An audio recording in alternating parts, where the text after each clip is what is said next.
Hello, आज हम करेंगे केमिस्ट्री के इम्पोर्टेंट क्वेश्चंस जो कि पहले भी पुराने एग्जाम्स में पूछे जा चुके हैं। उसके लिए आपको क्या है कि आपको ऐसे क्वेश्चंस पहले भी देखने को मिले होंगे, आने वाले टाइम में भी आपको देखने को मिल सकते हैं एग्ज़ाम्स में। तो चलो करते हैं क्वेश्चंस। पहला क्वेश्चन है, किसी तत्व के रासायनिक गुण कौन तय करता है? तो किसी तत्व, किसी एलिमेंट की केमिकल प्रॉपर्टीज़ कौन डिफ़ाइन करता है? कैसे हम पता लगा सकते हैं कि उसकी केमिकल प्रॉपर्टीज़ क्या हैं? ऑल इन ऑल हम देखिए 2 एग्जांपल से इसको देखेंगे। पहला एग्जांपल है लोहा, ठीक है। तो पहला एग्जांपल हो गया अपना लोहा, जिसे हम आयरन बोलते हैं, और दूसरा एग्जांपल हो गया आपका वुड, ठीक है, लकड़ी जिसको बोलते हैं। तो आपके पास लोहा, आयरन और वुड हो गया। तो इनमें क्या होगा, आपके पास आपने देखा होगा कि लकड़ी जो लोहा है उसमें से क्या होता है, करंट पास हो जाता है। क्या हो जाता है? करंट पास हो जाता है। पर वुड में से करंट पास नहीं होता, इसमें से करंट नहीं गुजरता। लोहे में से गुजरता है, वुड में से। आपने कभी सोचा कि क्यों नहीं होता? वो इसलिए नहीं होता क्योंकि हमारे पास जो लोहा होता है, ये लोहे जैसे जितने भी हमारे पास एलिमेंट्स हैं, आयरन जैसे जितने भी एलिमेंट्स हैं हमारे पास, ये जितने भी तत्व हैं, उनके अंदर क्या होते हैं, फ्री इलेक्ट्रॉन्स होते हैं। क्या होते हैं? फ्री इलेक्ट्रॉन्स होते हैं। और जो वुड है, लकड़ी है, उसके अंदर कोई भी फ्री इलेक्ट्रॉन नहीं होता, कोई भी फ्री इलेक्ट्रॉन उनके पास नहीं होता। और इलेक्ट्रिसिटी में से जो, अगर हम करंट की बात करें तो करंट सिर्फ और सिर्फ किसकी वजह से होता है? फ्री इलेक्ट्रॉन्स की वजह से पास हो सकता है। तो हमारे पास इसका जो राइट आंसर हो जाएगा वो क्या हो जाएगा? इलेक्ट्रॉन्स की संख्या। तो आप इसको अच्छे से आपने एनसीईआरटी में भी पढ़ा होगा कि हमारे पास इलेक्ट्रॉन्स जो होते हैं वो सबसे पहले पार्टिसिपेट करते हैं किसी भी केमिकल रिएक्शन में। तो उसकी केमिकल प्रॉपर्टीज़ हमारे पास किससे डिफ़ाइन होती है? इलेक्ट्रॉन्स की वजह से होती है। साथ के साथ इसको हम डिटेल में भी पढ़ सकते हैं। अगर आपका इंटरेस्ट होगा केमिस्ट्री में तो मैं इसको और डिटेल में भी बता दूंगी आपको। तो काफ़ी लंबी हो जाएगी वीडियो। नेक्स्ट क्वेश्चन है, कार्बन का परमाणु क्रमांक 6 तथा परमाणु भार 12 है। इसके नाभिक में कितने प्रोटॉन होते हैं?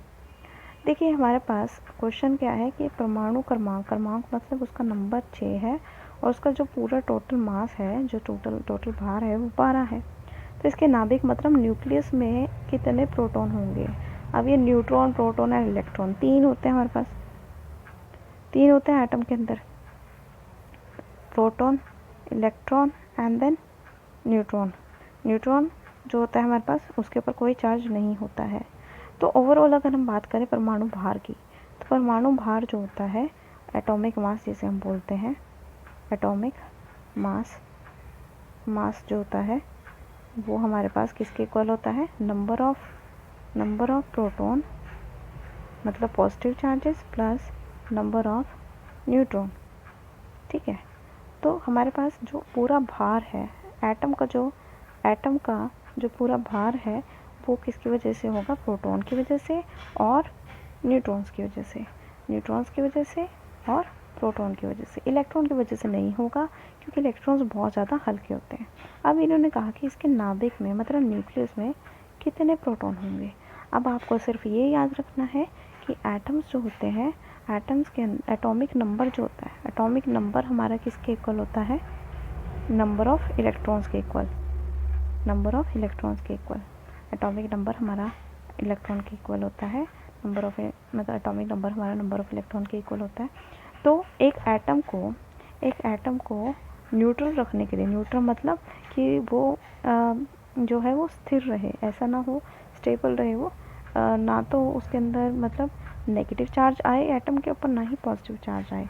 तो इसके अंदर जितने नंबर ऑफ इलेक्ट्रॉन होते हैं, जितने नेगेटिव चार्ज होते हैं, उतने पॉजिटिव होते हैं, ठीक है। एक इंसान है जैसे कि उसके अंदर क्या है, एक समभाव है। समभाव का मतलब आपको पता ही होगा, ना उसके अंदर ज़्यादा गुस्सा है ना ही ज़्यादा प्यार है, ठीक है, वो बराबर है। तो ऐसा कुछ समझ लीजिए आप कि इसके अंदर नेगेटिविटी भी पूरी है और पॉजिटिविटी भी उतनी है जितनी नेगेटिविटी है। तो आपको क्या करना है कि ऐसा जो हमारे पास प्रोटॉन होंगे जितने, उतने ही हमारे इलेक्ट्रॉन होंगे। अब इलेक्ट्रॉन इन्होंने दे रखा, मैंने आपको बता दिया कि हमारा नंबर, एटॉमिक नंबर किसके इक्वल होता है, इलेक्ट्रॉन के इक्वल होता है। तो उतने ही हमारे क्या होते हैं, number of electron is equal to number of proton. तो हमारे पास प्रोटॉन कितने हो जाएंगे, 6। प्रोटॉन कितने हो जाएंगे, 6। तो ये हमारा राइट आंसर है। ऐसी वीडियोस या फिर केमिस्ट्री अगर आपको पढ़नी हो, या केमिस्ट्री से रिलेटेड अगर क्वेश्चंस करने हो, तो प्लीज़ मुझे कमेंट कीजिएगा और लाइक एंड सब्सक्राइब कीजिए हमारे चैनल को। Okay, thank you.